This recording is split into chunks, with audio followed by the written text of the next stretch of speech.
if you do decide to go out and give plate carrier weighted vest running a shot, which I definitely think you should, there are some things that you need to be careful with to avoid injury. Running with a plate carrier is absolutely going to get you stronger, which is going to help you inherently avoid injury in the first place. However, if you don't implement this sort of training appropriately, you're definitely going to be running the risk of causing yourself more harm than good. So here's a few tips to get you going and training effectively and smartly.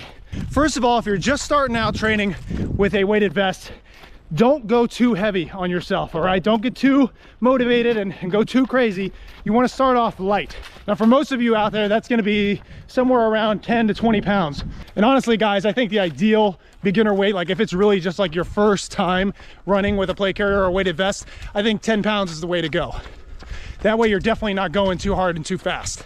And even with that additional 10 pounds, you're going to see it's definitely a much greater challenge than running without additional weight. Once you feel comfortable with that starter weight, you can move up from there. But again, you want to do it in increments of very lightweight, maybe 5, no more than 10 pounds at a time. Now, another thing to consider as you're packing on that additional weight is going to be the impact on your body. This is where a lot of those naysayers come in and say, yeah, that's what I was talking about. That's why your knees are going to get jacked up. Now, don't prove them right. Make sure that you're mitigating the impact, the additional impact that you're putting on your body.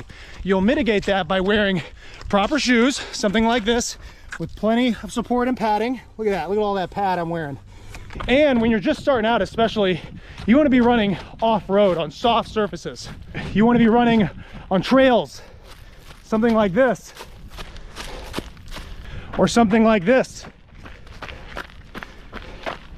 You're going to want to stay away from running on hard surfaces, especially when you're just starting out. Now, this is also not the time to be practicing your sprints. You want to start off nice and slow.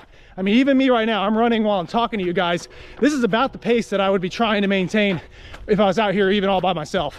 Nice and easy, conversational pace, meaning I can talk while I run. And that way, I can really focus on my form, really focus on how I'm pounding my feet against the ground, and really just doing everything I possibly can to make sure that my form is correct and I'm not banging around my feet too much or banging my knees too hard.